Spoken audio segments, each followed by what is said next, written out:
이탈리아의 고급 액세서리 브랜드 보아리니 밀라네시는 푸른 광택이 나는 아그 가죽으로 만든 핸드백 가격을 약 78억 원으로 책정했습니다. 여러분, 그런 핸드백을 들고 다니고 싶은 마음이 많이 드십니까? 우리 곁에는 누가 함께 하십니까?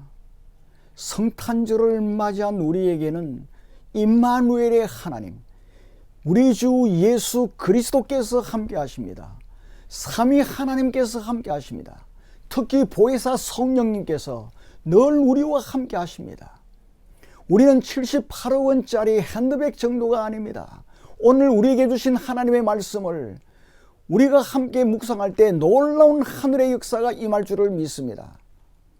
성령님께서는 우리를 위하여 특별한 일을 하십니다. 성령님께서는 우리의 기도를 도우실 뿐만 아니라 말할 수 없는 탄식으로 우리를 위하여 친히 간구하십니다.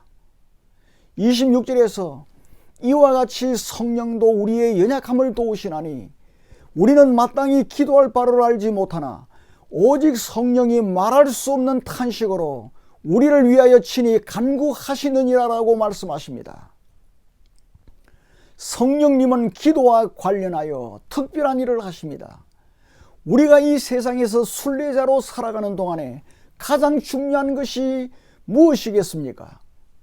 우리가 우리 하나님이신 우리 아버지와 늘 가까이서 만나는 방법을 아는 것입니다. 우리가 하나님의 축복을 받을 수 있는 방법을 아는 것보다 우리에게 더 중요한 것이 무엇이 있겠습니까? 어떤 사람들은 기도가 아주 단순한 문제라고 가르칩니다. 많은 사람들은 그저 기도하기만 하면 아무런 문제가 없다고 생각하기도 합니다. 여러분, 그러나 성경에서는 그렇게 말씀하지 않습니다. 바울은 우리의 연약성 때문에 기도할 때 문제가 일어난다고 말씀합니다. 그래서 이와 같이 성령도 우리의 연약함을 도우신다고 말씀합니다. 사도 바울은 우리의 연약함을 단수로 말씀합니다. 여러 가지 연약함을 말하는 것이 아닙니다. 특별한 연약함을 말씀하고 있습니다.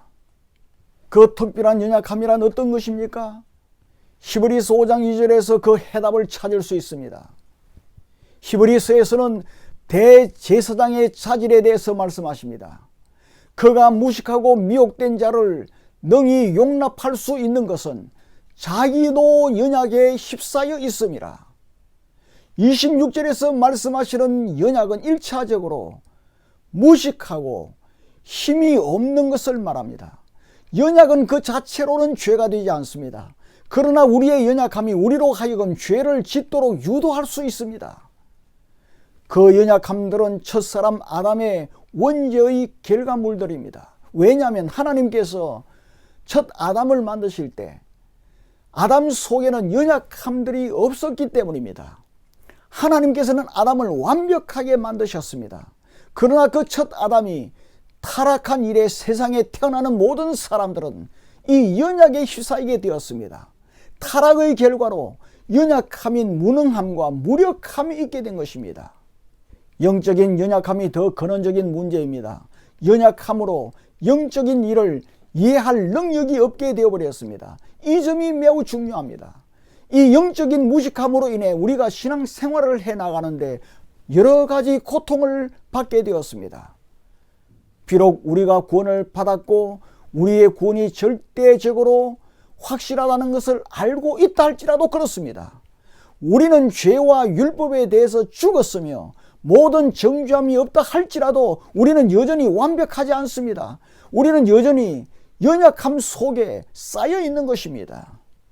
이러한 영적인 연약함들은 약함과 피곤함과 질병과 아픔을 유발할 수 있습니다. 사람의 마음과 혼과 영은 밀접하게 연관되어 있기 때문입니다. 그러므로 어떤 부분에 무슨 일이 일어나면 다른 부분에 영향을 주게 됩니다. 그래서 우리는 아침에 일어날 때도 피곤한 상태에서 일어나는 수가 흔히 있습니다. 우리는 일상적인 일을 행함에 있어서 예리하지 못할 때도 많습니다. 성경을 읽거나 기도를 하려고 할 때도 깨닫지를 못할 때가 많습니다. 이러한 어리석음이 연약입니다. 그것은 우리가 어떤 특별한 죄를 지었다는 것이 아닙니다.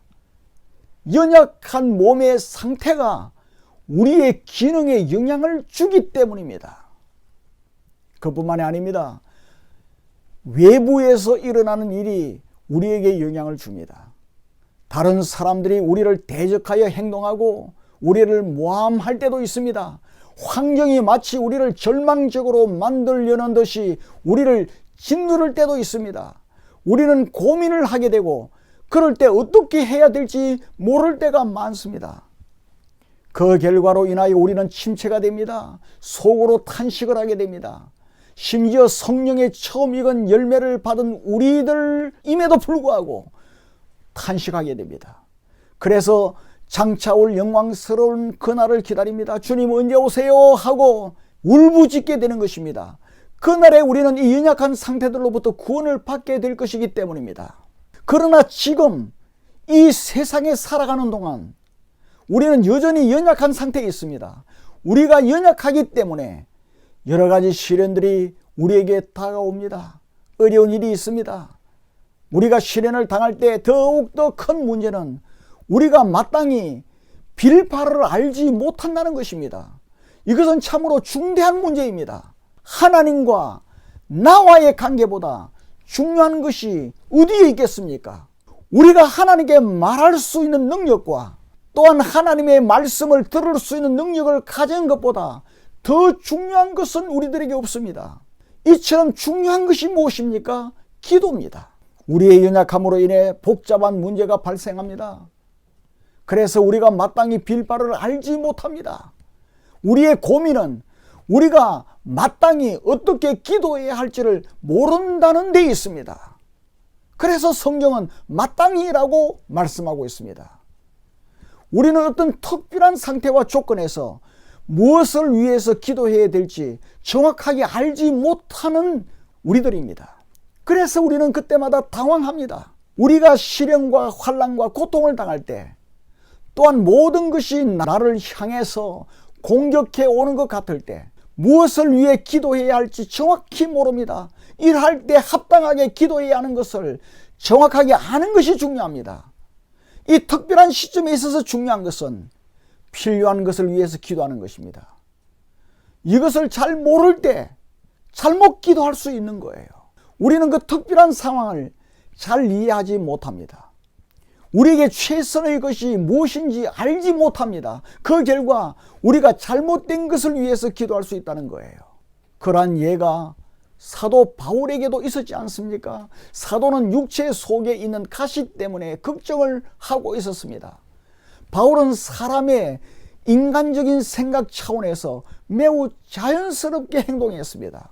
바울은 그 육체적인 가시, 그 질병이 선교 사역을 방해한다고 느꼈습니다. 그리고 자기의 능력을 제한하는 것으로 생각했습니다. 그래서 바울은 주님께 그것을 좀 없애달라고 간절히 기도했습니다. 3번이나 간절히 기도했습니다. 그러나 바울은 그러한 기도를 더 이상 하지 말라는 말씀을 듣게 됩니다. 바울의 육체에는 가시가 여전히 남아 있었습니다. 바울은 깨달았습니다. 주님께서 바울의 약함을 통해서 하실 수 있는 그 일이 바울의 강함을 통해서 할 수 있는 것보다 더 많다는 것을 깨달았습니다. 바울은 이전에 하나님께 없애달라고 기도했던 것을 이제는 자랑스럽게 생각했습니다. 바로 여기에 우리의 어려움이 있는 것입니다. 어떻게 기도해야 합니까? 우리의 연약함 때문에 우리는 언제나 우리에게 가장 유익한 것이 무엇인지를 알지 못합니다. 그 누가 사도 바울에게 육체의 가시가 유익한 것이라고 상상이나 했겠습니까? 그러나 그 질병은 바울에게 유익한 것이었습니다. 그러므로 우리는 매우 주의해야 됩니다. 결코 쉬운 문제가 아닙니다. 우리는 우리 앞에 있는 고통스러운 문제 앞에서 그것에 대해서 기도하라고 쉽게 말할 수 없습니다. 우리가 다 함께 그 문제에 대해서 기도하자, 그렇게 단순하게 말하는 것으로 충분하지 않습니다. 우리는 무식과 연약함 속에서 잘못된 것을 간과할 수 있다는 사실을 늘 기억해야 됩니다. 우리는 우리의 연약함과 무식함을 늘 인식해야 합니다.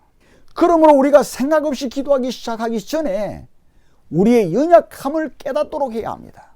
우리가 의심하고 불확실함에 빠져 있고 우리가 마땅히 어떻게 기도해야 할 바를 알지 못한다는 사실을 인정하는 것이 중요합니다. 우리도 바울처럼 두 사이에 끼어 당황할 때가 있습니다. 그럴 때 우리는 그것을 인정하고 하나님께 가지고 나가야 합니다. 우리는 아무것도 알지 못하여 주님 손에 모든 것을 맡긴다고 하는 것이 훨씬 좋습니다. 우리 스스로 억지로 결정하거나 우리가 볼 때는 자연스럽게 보이는 간구를 막무가내로 기도하는 것보다 훨씬 현명한 것입니다. 우리 예수 그리스도께서도 이 당혹함이 무엇인지를 아셨습니다. 겟세마네 동산에서 주님은 고뇌에 처해 있었습니다. 큰 핏방울을 땀처럼 흘리셨습니다.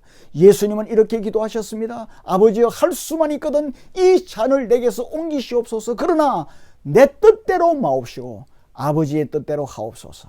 문제는 어떻게 정확히 간구하고 어떠한 축복을 구하느냐 하는 것입니다. 내가 좋다고 생각하는 것이 도리어 해가 될 수 있습니다.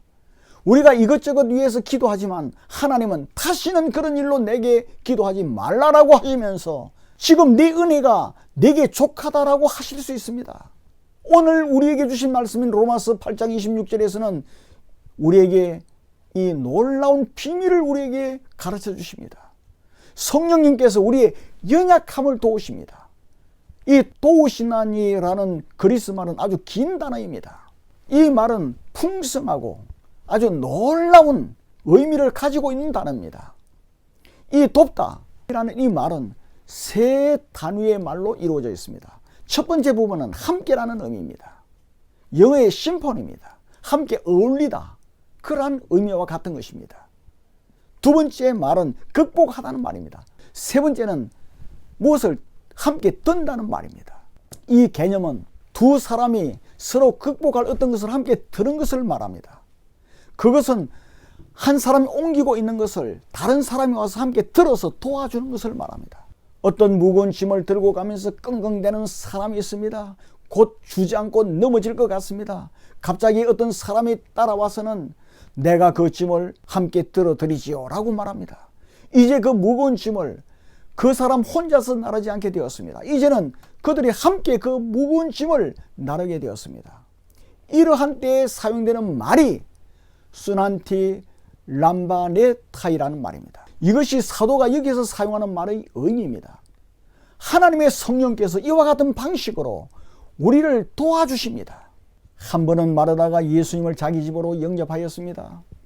누가복음 10장에 나오는 말씀입니다. 그런데 동생 마리아는 예수님 앞에 앉아서 예수님께서 설교하시는 말씀을 온 마음을 다해 듣고만 있었습니다. 그러나 은인 마르다는 손님 대접할 것을 준비하느라 몹시도 분주했습니다. 짜증이 난 마르다가 예수님께 간청합니다. 주여, 내 동생이 나 혼자 일하게 두는 것을 생각지 아니하시나이까? 그를 명하사 나를 도와주라 하소서. 이때 마르다가 사용한 단어가 바로 수난티 람바네타입니다. 그리스도인들이 무거운 짐을 지고 이 세상을 살아가고 있습니다. 이러한 때 무엇을 위해서 기도해야 할지 모르는 연약함에 쌓여 있습니다. 그러나 하나님께서는 당신의 자녀를 혼자 내버려 두시지 않습니다. 성령님께서 오셔서 우리를 도와주십니다. 성령님께서는 어떻게 기도해야 할지를 모르는 우리를 도와주시는 겁니다. 성령님께서는 우리의 짐을 우리와 함께 나누어 주시는 것입니다. 여기에서 우리가 한 가지 주의해야 할 것이 있습니다. 그것은 성령 하나님께서 우리가 해야 할 것을 일일이 다 지시한다는 의미가 아닙니다. 우리가 할 일이 없어진다는 것도 아닙니다. 성령께서는 우리를 도와주시는 것입니다. 성령님께서는 우리의 모든 짐을 빼앗아 혼자 지시는 것이 아닙니다. 성령님께서 하시는 일은 우리가 들고 있는 무거운 짐의 다른 끝쪽을 잡아주시는 거예요. 이 말씀은 수동적인 교리를 가르치는 것이 아닙니다. 성령님께서는 우리의 연약함을 도와주십니다. 성령님께서는 보조적인 역할을 해주시고 우리의 짐을 들어주시는 것입니다. 이처럼 성령님께서 우리와 함께 하심으로 그 문제가 해결되게 하시는 것입니다. 사랑하는 성도 여러분, 우리는 연약합니다. 힘이 없을 뿐 아니라 무식합니다. 그러기에 잘 넘어집니다.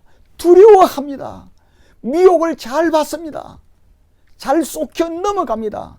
그래서 무엇을 기도해야 할지 모를 때가 참 많습니다. 어려운 일이 있고 힘이 들면 들수록 더욱 당황해야 합니다. 그래서 우리 생각에 따라 기도하기 시작합니다. 기도할 바를 알지 못하는 우리들입니다. 우리를 사랑하시는 아빠 아버지신 하나님께서는 이러한 연약한 우리를 결코 내버려 두시지 않습니다. 보혜사 성령님께서 우리의 연약함을 도우십니다. 함께 짐을 들어주십니다. 그리함으로 반드시 그 짐을 해결해 주십니다. 가장 복된 길로 인도해 주십니다. 하나님의 놀라운 뜻을 깨닫게 하십니다. 여러분, 이 사실을 꼭 믿으시기를 바랍니다. 바울은 육체의 가시가 선교를 방해하고 덕을 끼치지 못하고 걸림돌이 되고 손해를 주는 것이라고 생각했습니다. 그러나 성령님께서 그것은 오히려 바울에게 큰 유익이라는 것을 깨닫게 해주셨습니다. 바울은 그것으로 더 이상 고통해하지 않았습니다. 도리어 자랑했습니다. 이처럼 성령 하나님께서는 우리의 연약함을 도우십니다. 우리는 결코 고아와 같이 버려진 사람이 아닙니다. 우리는 전능하신 하나님, 인간의 생사 화복을 주관하신 하나님의 보호를 받고 있는 사람들임을 믿으시기를 바랍니다. 하나님과 동력자가 된 막강한 능력과 힘을 가진 하나님의 자녀들이 바로 우리들이라는 사실을 믿으시기를 바랍니다. 이 사실을 알고 믿고 성탄절을 맞이하는 우리 모두가 되기를 주님의 이름으로 축원합니다.